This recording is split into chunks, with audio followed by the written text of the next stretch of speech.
Food safety and preservation have been ongoing concepts in the food industry.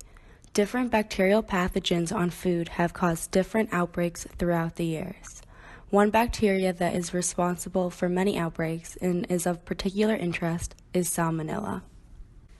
This bacterium has been responsible for deadly outbreaks in a variety of foods, including peanut butter, turkey, chicken, cucumbers, and more.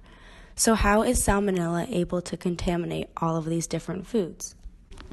Salmonella is a gram-negative facultative anaerobe that is found almost everywhere. Salmonella is found in the fecal matter and intestines of animals, including cows and poultry. This bacterium is also commonly found in soil and water sources. Since Salmonella is found in a variety of places, food companies are at a high risk of having contaminated products. So where does contamination take place? It can take place in various places of the production line. For example, beef can become contaminated if it comes in contact with fecal matter on the hide or with intestinal matter later on in the production line. However, the food company we will be focusing on in this video is the peanut butter food company. But first, we should discuss what happens when someone eats a contaminated product. Typically, people with Salmonella infection do not show any symptoms. However, Salmonella is a gastrointestinal infection that can cause symptoms such as nausea, diarrhea, headache, chills, and a fever. These symptoms can last anywhere from 8 to 72 hours, and usually a person gets better on their own without medical treatment. However, those with a weakened immune system, such as the elderly and young, are at a higher risk of serious complications. The most common reason for hospitalization is dehydration caused by vomiting and diarrhea. With the help of doctors and an IV, patients usually recover.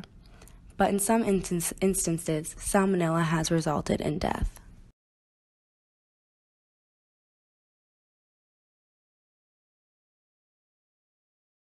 Mr. Parnell, why have you declined to answer questions? The man at the center of the nation's largest food recall ever made no apologies today. In fact, he said almost nothing at all. Respectfully declined to answer your question. Stuart Parnell, declined to answer your question. The CEO of Georgia's Peanut Corporation of America, On the advice of my counsel, I sat stone-faced and took the fifth in response to every angry question lawmakers posed to him and a fellow executive. In this container are products that have your ingredients in them. And I just wonder, would either of you be willing to take the lid off and eat any of these products now? I respectfully decline to answer your question. Parnell chose not to be in the hearing room when devastated families testified, sharing pictures of lost loved ones. My father was a good man. My father died because he ate peanut butter. I want to see jail time. Inspectors found roaches and mold in Parnell's plants. In newly released internal emails, Parnell orders workers to turn peanut products loose onto the market, even after they tested positive for Salmonella at least a dozen times since 2007. In other emails, Parnell complains that the time lapse while awaiting Salmonella test results is costing him huge and says he desperately needs to turn his peanuts into money. The tainted food made its way into schools, nursing homes, and as many as 1,800 products, including 3-year-old Jacob Hurley's peanut butter crackers. He was sick for weeks. The family watched in disgust today as Parnell refused to testify. Face the music, stand up. Let Congressman ask the questions of you. In the peanut industry, peanuts are roasted prior to being grinded with other ingredients. The roasting process is conducted at a high temperature for about 15 to 20 minutes, which is too harsh of a temperature for Salmonella, which could be present before production.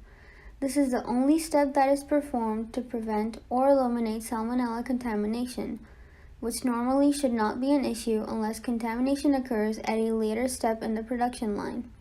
This was the case for the 2009 Peanut Corporation of America Salmonella typhimurium outbreak, which resulted in 9 deaths and 714 infections. However, the neurotoxicity of this outbreak is not due to numbers, but the misconduct of this company. There are many reasons that this company was under fire, some of which were because the company faked certificates of analysis and emails showed that the company knowingly sold contaminated food products.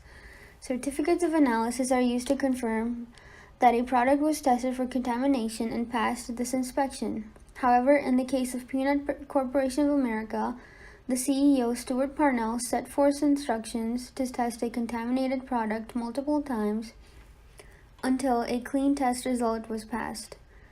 This information was not found out until a few years later, and in part because of the cooperation of the company. After an investigation by the CDC and confirmation that the source of the outbreak was indeed Peanut Corporation of America, a voluntary recall was conducted.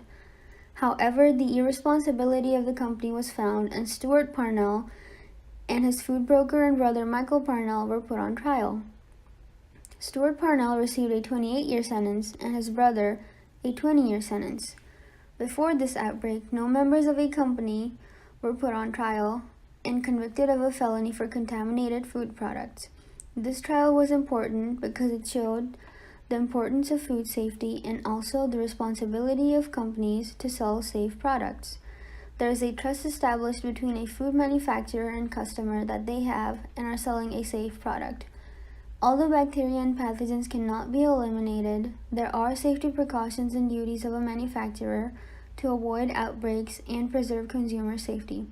Thank you for watching our video, and we will be sure to answer any questions you guys have.